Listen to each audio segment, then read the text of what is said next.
Salam sejahtera bagi kita semua. Perkenankan saya Jovian pada siang hari ini memperkenalkan sebuah aplikasi penambangan berbasis Android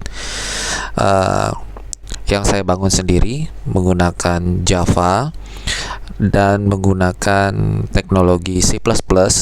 Jadi penambangan ini murni menggunakan SHA-256 seperti layaknya Bitcoin.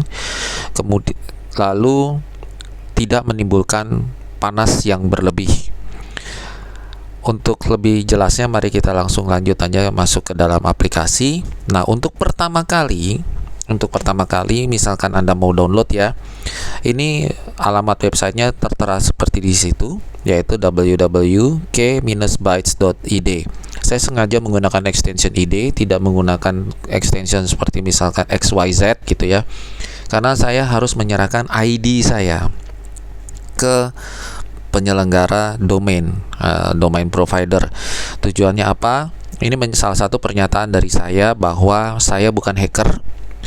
Saya membangun aplikasi ini murni untuk komunitas. Semua boleh download, boleh install, boleh menggunakan aplikasi ini tanpa perlu membayar gitu ya. Dan berharap suatu saat kelak koin K-Bytes ini akan memiliki nilai syukur-syukur kalau misalkan berkembang ya bisa memiliki nilai ekonomi yang bagus sehingga para investor besar pun juga bisa join gitu ya, dan bisa ikut serta dalam aktivitas demokratisasi penambangan ini, karena penambangan ini murni benar-benar tidak memerlukan hardware yang super canggih. Tapi memang akan ada perlombaan hardware untuk handphone. Tentunya ada perbedaan untuk handphone yang kelas atas, kelas menengah, dan handphone kelas bawah gitu ya. Oke, kita klik aja langsung. Udah seperti ini, kita langsung aja download gitu ya. Kita masuk ke websitenya. Di situ ada cara penggunaan. Ini adalah video kita gitu nanti. Terus ada proof validator. Anda juga bisa baca white papernya. Nah, kita klik di sini download aplikasi. Nah, aplikasi saya ini dilarang keras sama Google karena alasannya panas, berlebih, dan lain-lain. Tapi buat saya ini ambigu aturan ini. Kenapa ambigu? Banyak game yang di luar sana atau program di luar sana yang menimbulkan panasnya jelas-jelas jauh lebih tinggi dari aplikasi saya ini. Jauh lebih tinggi dari aplikasi saya ini. Dan itu boleh jalan. Sedangkan kalau aplikasi saya kan alasannya panas berlebih atau dengan kata-kata ada SHA-256 buat penambangan pasti udah ditolak. Begitu. Ya. Oke, kita lanjut. Kita klik download di sini. Kemudian akan masuk ke dalam Google Drive, kemudian kita masuk ke tetap download. Gitu ya. Kalau ditanya file might be harmful ya oke-oke aja, saya terima gitu kalau memang kan harmful gitu ya. Tapi dari sisi saya programming itu saya tidak mencuri informasi apapun dari diri Anda. Bahkan nanti dalam aplikasi Anda mesti pakai KYC, itu know your customer. Itu nggak perlu sama sekali daftar pakai KTP lah apa, saya nggak perlu tahu itu informasi dari Anda. Tapi Anda perlu tahu saya namanya Jovian gitu loh yang buat ini, dan saya buat ini tujuannya buat semua orang bisa pakai, bukan cuman orang yang punya uang bisa buat beli alat untuk mining gitu ya, nggak perlu kayak gitu. Oke, kita pencet aja yang paling atas di sini gitu ya, terus kita klik install gitu ya. Ini saya udah coba berkali-kali dengan berbagai skenario. Kemudian aplikasi juga akan melakukan security scan kayak begitu ya. Jadi kalau misalkan nanti pas diminta open karena nggak aman gitu ya, buka aja gitu loh, biar bisa diinstal. Kalau misalkan Anda ragu ya jangan gunakan handphone utama Anda, gunakan handphone cadangan, misalkan handphone tua Anda gitu ya, buat buktiin teori saya ini benar atau enggak, dan mulailah install, pergunakan itu untuk aktivitas penambangan Anda. Sekali lagi gratis tanpa dipungut biaya. Oke, kita klik open di sini. Ya, di sini tentu ada biometrik ya, mungkin di layar Anda akan hitam gitu nggak kelihatan. Nah, untuk pendaftaran pertama kali Anda hanya perlu isi PIN saja. Anda perlu isi PIN saja di sini ya. Misalkan saya isi 1 2 3 4 5 6. Pin boleh sepanjang apapun itu. Kalau ragu, kita klik yang buat switchnya, bisa ngelihat, kita matiin lagi untuk tutup tulisannya. Kemudian kita tinggal klik login. Nah, kalau di sisi kanan bawah itu ada gambar awan, itu nanti buat restore dompet ya kalau Anda pindah handphone. Terus kalau misalkan Anda punya usaha mining, misalkan tertarik dengan bisnis ini, terus Anda mau bikin usaha farm mining, miners sebagai full miners, Anda punya 5 handphone bekas atau 5 handphone, Anda bisa restore ke dalam satu alamat yang sama. Jadi device tersebut masing-masing kerja untuk ke satu alamat yang sama, alamat dompet yang sama. Tentunya ini sangat membantu sekali buat Anda yang mau punya usaha ya, usaha miners penambangan. Jadi udah saya pikirkan juga sampai sana. Oke, kita klik login di sini. Klik login. Pertama ini ada berita ya. Ini ada berita, terus ada holding. Holding itu masih kosong di sini. Masih kosong ya. Terus ada akun di sini, Anda bisa rubah password Anda. Anda bisa rubah PIN Anda di sini sebenarnya. Rubah PIN. Kemudian mengenai about nih, aplikasi mobile ini tuh apa gitu ya. Silakan Anda baca-baca. Tentunya ini pakai bahasa Inggris karena saya pengen aplikasi ini nanti kelak bisa mendunia juga, bisa dipakai oleh banyak orang gitu loh. Oke, sekarang ada di atas, paling atas itu ada account info, gambar gambar QR di situ. Nah, itu alamat Anda di bawahnya, dompet Anda. Nah, backup account info ini ke akun Anda sendiri. Kita contoh, saya backup ke akun saya sendiri di sini ya, gitu. Ini berbahaya, jadi nggak boleh di-sharing sembarangan. Karena pertama-tama mengandung informasi wallet ya, ada alamat wallet, ada PIN-nya Anda tadi, terus ada seed phrase. Jadi nanti kalau restore tuh pasti ada 3 kombinasi, wallet, seed phrase, dan PIN. Kalau di kripto biasa itu, seingat saya itu nggak perlu input PIN, cuman buat seed phrase aja, nanti otomatis bisa connect ke alamat walletnya gitu loh. Tapi kalau saya harus 3 demi keamanan. Dan seed phrase itu sifatnya kalau dari saya berbahasa komputer, resmi, di generate secara sertifikasi, di sertifikat modelnya, jadi nggak ada hubungan misalkan kata-katanya payung, mangga, pensil, dan lain-lain misalkan kayak gitu ya.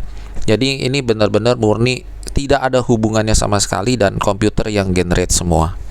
Oke, nah ini untuk backup udah seperti itu. Nah, ini untuk share informasi, kalau misalkan Anda mau sharing ke orang, dompet saya alamatnya di mana ini ya. Jadi ada bedanya. Yang pertama itu adalah ada wallet, PIN, dan seed phrase. Yang kedua ini cuman walletnya aja. Ini yang bisa di-sharing kemana-mana oleh Anda. Kalau misalkan Anda mau terima koin dari orang gitu ya, ini juga bisa kirim koin juga. Jadi menggunakan model yang ini. Jangan bagi yang ada seed phrase-nya. Ingat, jangan bagi yang ada seed phrase-nya. Jebol nanti punya Anda, dompetnya Anda tuh jebol akunnya. Ya. Terus untuk selanjutnya ada yang gambar Explorer. Di sini saya menerangkan maksimum supply kayak gitu ya. Ada gambar grafis, berapa yang udah dirilis, berapa yang udah ditambang, berapa yang udah di burn. Ya, kita punya burn di sini. Bitcoin nggak ada burn, kita punya burn gitu loh. Terus nanti juga di sini juga saya terangin ada sirkulasi supply, atau saya bilangnya gini aja deh, 1 sampai poin 22 itu yang dapat dipertanggungjawabkan. Begitu ya, dapat dipertanggungjawabkan oleh saya, supaya ini aplikasinya tetap akuntabel dan jelas. Kemudian itu ada top 50 coin holders. Jadi top 50 coin holders itu ranking satunya siapa? Kalau ranking 1 itu saya sedang menambang. Tujuannya nanti kalau ada angel investor masuk, tentunya angel investor kan udah bantu kita secara komunitas, dia mungkin invest di hardware dan lain-lain. Tentunya ini akan kita harus tukar sesuatu dengan tukar sesuatu kepada mereka tentunya kan. Nah, kita akan kasih itu koin, rencana saya seperti itu. Ini murni untuk investor sendiri, itu nambang. Kalau baris yang kedua itu adalah dompetnya saya, benar-benar susah juga nambangnya, udah berapa hari dapatnya cuman baru dapat 20 aja. Kalau untuk yang investor memang ada metode tertentu yang memang penambangannya lebih cepat gitu loh. Jadi memang kita bisa buka untuk lebih cepat. Cuman ya ini khusus buat dompet investor. Nanti Anda dapat lacak di blockchain juga kelihatan di sini, blockchain explorer. Nah, itu aktivitas penambangan. Nah, kebetulan sekali di sini Anda lihat baris pertama review, yang kedua failed, itu adalah aktivitas apa ya kalau boleh saya bilang, burn. Jadi alamat dompet burn di sini juga kelihatan ya, satu proses berhasil, gagal. Jadi burn aja pun juga ikutan nambang untuk burn, jadi nggak asal burn gitu loh. Terus ini untuk aktivitas kirim-kiriman koin gitu ya ke alamat orang lain gitu. Terus ini ada validator kontributor. Nah, validator kontributor itu apa sih validator? Validator di sini adalah Anda mesti berpikir bahwa kalau Bitcoin itu adalah full decentralized, untuk di handphone itu nggak mungkin full decentralized. Anda bisa bayangkan kalau Anda full decentralized, Anda punya ada 3 dalam satu jaringan tuh ada 3 orang. Padahal jaringan ini nanti ribuan orang gitu ya. Saya anggapnya ribuan orang. Kita contoh 3 orang ini A, B, C. Si A nambang tentu divalidasi oleh B dan C. Si B nambang otomatis divalidasi oleh A dan C. Si C nambang otomatis divalidasi oleh A dan B. Seperti itu, muter aja terus bertiga. Dan selain memvalidasi untuk dirinya sendiri sebagai proof of work, tentu dia juga memvalidasi yang tadi. Misalkan A nambang, yang validasi B dan C. Ini mengakibatkan handphone Anda akan rusak. Karena ingat, POW itu adalah proof of work, itu adalah logika SHA-256, di mana prosesnya sangat berat. Walaupun cuma level 5, pakai C++ sekalipun tentunya akan memakan resource CPU. Kalau kali 3 aja udah berat. Kalau kali 100 bagaimana, saya tanya? Kali 1000, kali 1.000.000 orang misalkan, itu bagaimana? Tentunya nggak mungkin. Jadi arsitekturnya ini ada, saya bilang DePIN, Decentralized Physical Network kalau nggak salah itunya. Jadi Anda akan terkonek ke dalam 1 atau 2 server yang nggak akan ketahuan ada di mana lokasinya. 1, 2, bahkan mungkin lebih server gitu ya. Kalau ada investor masuk, servernya pasti nambah. Terus 1 atau 2 server nggak ketahuan. Dan di belakang sana ada validator yang connect ke 1, 2 server ini, atau nanti servernya ada berapa itu dia akan connect. Saat ini validatornya ada 17. 17 ini akan memvalidasi pekerjaan Anda. POW-nya Anda udah benar atau belum, udah pernah dikerjakan orang lain atau belum gitu loh. Kalau misalkan tugasnya udah pernah dikerjakan orang lain, otomatis itu nggak akan bisa diakui atau disetujui atau di-approve, dan penambangan Anda akan dinilai gagal. Tapi gagal di sini jangan perlu takut ya, nggak perlu takut bahwa oh hilang dong uangnya, enggak. Kalau Anda lihat di gambar ini di poin 8 itu ya, fail to mine itu akan mempengaruhi harga effort value di poin 17 ya. Effort value 17 itu ada burn, ada gagal, dan koin yang ditambang. Saya akan menerapkan hukum nilai produksi di sini supaya harga koin itu tetap bertahan walaupun dengan kegagalan yang lumayan atau bahkan mengalahkan dari aktivitas keberhasilan penambangan itu sendiri. Namun dapat tetap memberikan keuntungan kepada diri Anda dan kepada komunitas. Gitu ya. Oke, di sini udah saya jelaskan sampai ke kontributor. Jadi kontributor ini memvalidasi pekerjaan Anda. Nah, itulah menurut saya DePIN seperti itu. Connect ke dalam satu ke jaringan kita melalui 1 atau 2 server yang Anda nggak tahu di mana.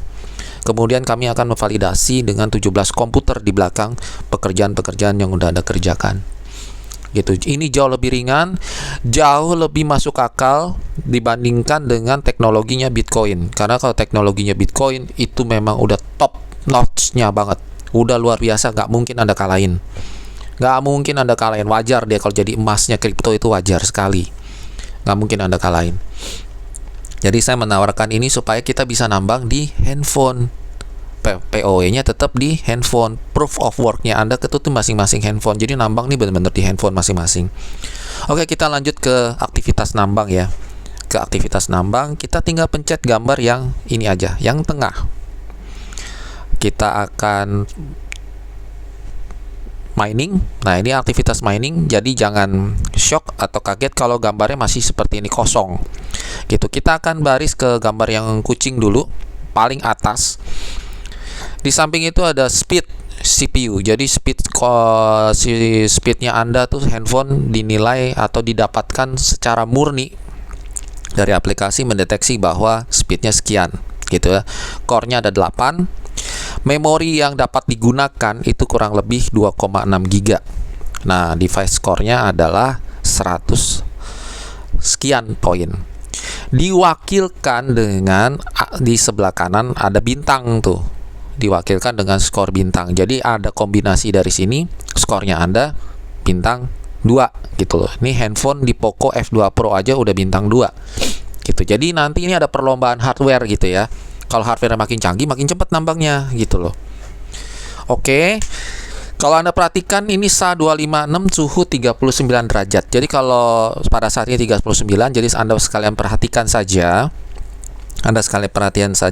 Ini kira-kira saya juga nangkep suhu gitu loh. Dan ini nggak main-main aplikasinya. Ini semua pakai backgroundnya itu pakai C++ supaya aktivitas penambangan itu tetap dingin.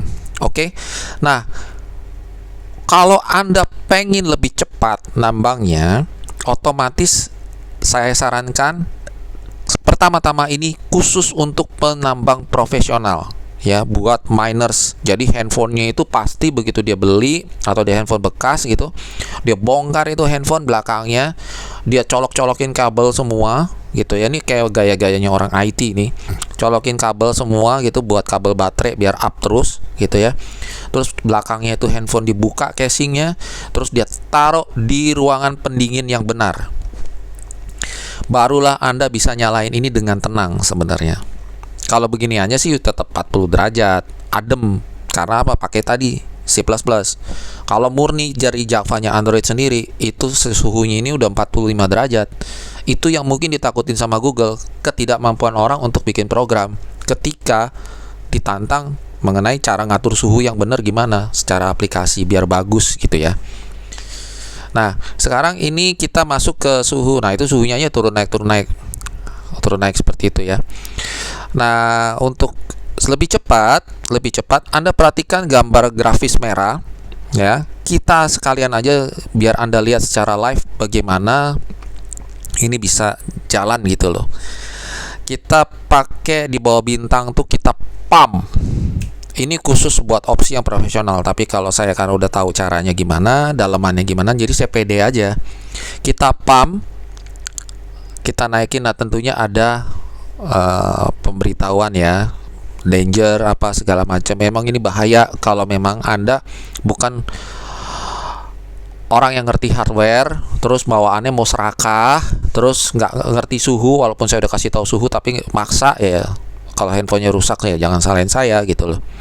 Nah, kalau Anda lihat ini suhunya naik tadi 40, langsung lompat dia ke 47 derajat walaupun udah pakai C++ belakangnya sekalipun. Tapi jangan khawatir, dari demo itu mentok di 50 dan Anda akan pegang handphonenya nggak panas. Ya, itu masih wajar 50. Dia handphone tuh dikategorikan overheat itu masuk di angka prosesor itu 60 derajat.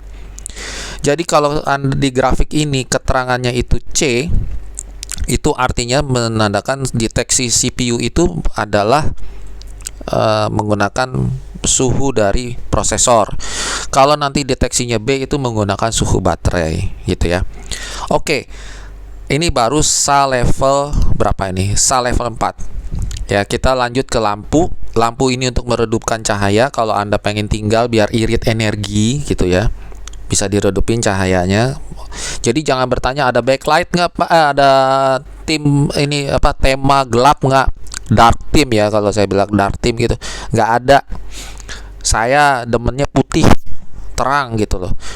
Tapi kalau misalkan dark theme-nya nggak ada dark theme jelek, ya silakan aja, Anda nggak perlu pakai juga nggak apa-apa buat saya gitu kan. Tapi yang perlu Anda sadar dan Anda ngerti bahwa mau warna itu hitam gelap misalkan atau warnanya terang sekalipun, semua resource itu saya anggap sebagai warna, dan itu adalah warna gitu loh ya. Itu adalah warna, sebenarnya ini warnanya putih dan lain-lain, itu hitam ya hitam gitu, gelap. Tapi itu nggak pengaruh. Karena apa? Backlight dari LCD itu sendiri. Jadi kalau Anda lampunya itu geser ke terang, ya otomatis pemakaian energi makin banyak. Kalau backlight yang Anda redupin, ya otomatis makin redup gitu ya. Oke. Nah, ini cepet aja deh suhunya bisa jaga ya, karena kembali lagi ngodingnya ini khusus, bener-bener saya enhance sekali untuk bisa nambang dari handphone. Jadi Google melarang saya ini sebagai challenge buat saya untuk menghasilkan sebuah produk yang baik gitu loh, yang bisa jalan. Dan terbukti dari demo kita hari ini. Oke, selanjutnya yang bawah itu kan ada kata-kata SA256 hard mode ya. Jadi di sini untuk yang nggak percaya diri dengan aplikasi ini, takut kepanasan, boleh diturunin gitu loh. Boleh diturunin, nggak apa-apa. Mau diturunin paling rendah level 1 juga nggak apa-apa gitu ya. Tapi ini pengaruh ke koin yang Anda dapat. Nanti saya terangin ke koin yang Anda dapat. Jadi koinnya makin ke bawah makin gampang kan cara kerjanya, otomatis koinnya makin dikit. Kalau saya sih, saya tarik begini ke level 5 gitu ya. Kenapa level 5? Nah, otomatis ke bawahnya nanti ini juga nambangnya cepet, nariknya cepet gitu ya. Nanti kalau di level 5 itu Anda perhatikan di bawah, yaitu yang gambar hijau. Semakin tinggi levelnya itu sebenarnya dapatnya kesempatan untuk dapat koin lebih banyak. Dan itu dipengaruhi dari yang di samping kata-kata POWH. Terus ada POWH, terus ada nonce. Nonce itu number use once sebenarnya. Ini sebenarnya perjalanan di memori untuk dia menggali apa? Menggali tugas yang udah saya kasih, yang itu yang di atasnya tadi itu gambar hijau, yang sekarang gambar kuning, E328D itu tugasnya. Nah, Anda cari di memori. Nah, Anda perhatiin begitu dia bintang 5, dapatnya lumayan. Begitu. Nah, nanti diperiksa sama validator, ini kira-kira udah bener apa enggak nih tugasnya, kayak gitu ya. Jadi makin tinggi makin dapat, tentunya resikonya adalah kemungkinan hardware lebih panas gitu loh, dibanding dengan yang bintang 4, bintang 3, bintang 2, bintang 1 gitu ya. Semakin ini semakin turun bintangnya semakin dikit dapatnya tuh ya. Gagal 003 bukan berarti gagal, kembali lagi tadi saya bilang hukum produksi. Nah, kemudian saya turunin kita ke bintang 1. Tadi kan dapatnya 0,003. Kita lihat dia dapatnya berapa di angka SA normal gitu ya.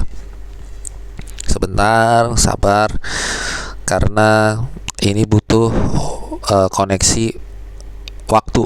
Tuh, dapatnya langsung turun ya. Kalau Anda perhatiin dapatnya turun. Tapi begitu kita masukin bintang 5, mudah-mudahan nanti dia dapatnya lebih tinggi lagi gitu loh. Tapi bisa juga kecil ya dapatnya, tergantung dari perjalanan nonce-nya itu. Itu kan angkanya 290. Semakin tinggi bintangnya, gearnya itu semakin tinggi, otomatis pencariannya itu semakin ke dalam, di memori itu semakin dalam gitu loh. Kalau kebetulan Anda dapatnya tinggi, ya dapatnya banyak koinnya gitu. Jadi ini murni dari kekuatan dari si handphonenya itu sendiri gitu loh. Untuk cara penilaiannya dapatnya dapatnya 0,001 nanti ada di penjelasan presentasinya saya yang lain lagi. Itu deep insight ya, kalau saya bilang itu deep insight-nya. Oke, untuk grafisnya kita lanjut ke sini ya. Ini ada grafis CPU tadi yang sudah kita tarik gitu ya. Kita pelanin aja dulu sekarang jalannya, kita pelanin dulu. Nah, itu lebih kelihatan. Dan kalau Anda perhatiin grafis ya, grafis suhu di atas sana itu yang gambar merah, otomatis dia akan turun, udah adem gitu. Nah, ini CPU itu pergerakan CPU speed. Jadi kalau Anda klik tadi untuk narik, itu ditarik di pump, otomatis pasti kencang sekali dia, rata tuh, cetek sekali, cetek sekali, cetek sekali. Begitu ada kerjaan, dan tentu jalannya lebih cepat gitu ya. Terus ada penggunaan memori dan ada penggunaan internet itu sendiri. Kemudian di sebelah kanan itu ada grafis batang, ada 2 buah. Kita bahas yang atas dulu, itu ada JS, CN, dan derajat Celcius. Itu sesuai dengan apa yang digambar atas ya, kalau derajat Celcius grafis yang atas.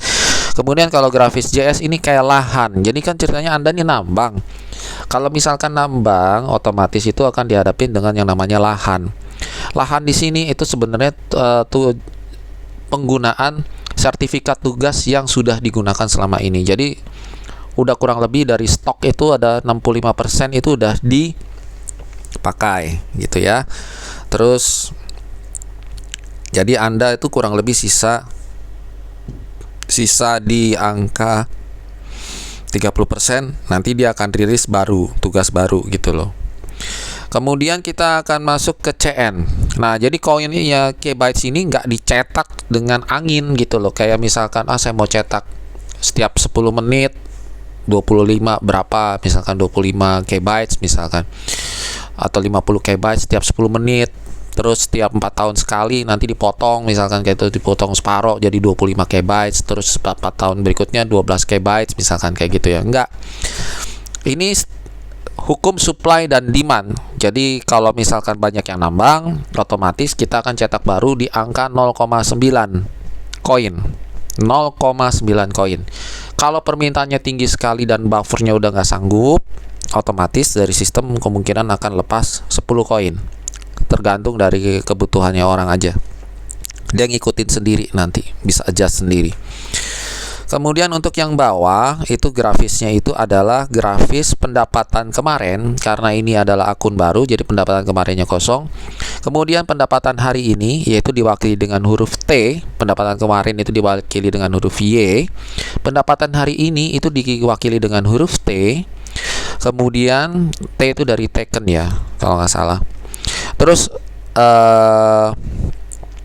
huruf F itu adalah kegagalan, failed gitu. Nah, untuk nambang tuh seperti ini aja, semudah ini, nggak perlu model kayak zaman dulu. Saya juga tahu Bitcoin sebenarnya dari tahun 2012. Sorry, bukan 2012. 2010, 2011 malah saya udah tahu. Dan teman saya itu depan mata saya setting Bitcoin pertama kali. Aduh, susah. Dan saya juga agak nyesel, bukan nyesel sih. Bukan agak lagi, nyesel juga karena saya orangnya males waktu itu, masih muda, males. Saya berpikir ya ini cuma main-main lah. Kita nggak tahu ke depannya kan seperti apa, ternyata jadi emasnya untuk koin kripto. Dan makin ke depan makin susah. Nah, kalau ke depan ini akan makin susah nggak nambangnya? Ya, makin susah juga sama kayak Bitcoin. Cuman dia rebutan lahan, akan makin sulit.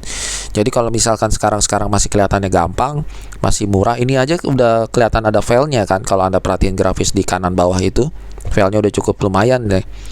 Itu ke depan akan makin sulit gitu loh. Dan itu bukan saya yang ngatur, kembali lagi ke hukum supply dan demand-nya. Jadi ini benar-benar hukum ekonomi. Dan saya berharap nanti ke depan usaha ini ya, misalkan ada usaha miners, usaha SIM card ya, pakai SIM card bisa jalan, usaha yang jual beli handphone bekas juga bisa jalan kayak begitu. Dan mengurangi limbah industri handphone bekas. Jadi masih bisa dipakai lagi buat nambang dan lain-lain. Pikiran saya seperti itu dalam menciptakan aplikasi ini. Kemudian apakah aplikasi ini juga ada walletnya? Iya, ini aplikasi ada walletnya. Anda bisa kirim di sini ya. Anda bisa kirim. Jadi kalau ini pertama kali ya, butuh kamera. Jadi izinkan saja. Ini ada bugnya. Saya tahu ada bugnya, belum saya bisa benerin sampai saat ini. Tapi mesti diklik 2 kali. Ini cukup sekali itu aja. Dan kita arahkan ke QR. Nah, itu otomatis dia bisa ngambil alamat mau kirim ke siapa. Terus jumlahnya itu saat ini 0, karena angka yang saya mau kirim itu modelnya adalah angka bilangan bulat, nggak pakai koma-koma. Tujuannya ada di balik itu. Tujuan pertama yang paling fatal adalah misalkan Anda punya koin 9,75, Anda mau kasih orang 10, Anda cuma bisa kasih 9 tuh. 0,25 dari 9.75 tadi untuk menuju 10 itu kan sisa 0,25. Nah, 0,25 ini Anda harus nambang. Itu tujuannya. Karena apa? Dengan nambang otomatis bagaimana sebaik apapun misalkan Anda gagal, misalkan Anda berhasil, itu akan membantu komunitas untuk jaga harganya ini koin gitu loh. Jadi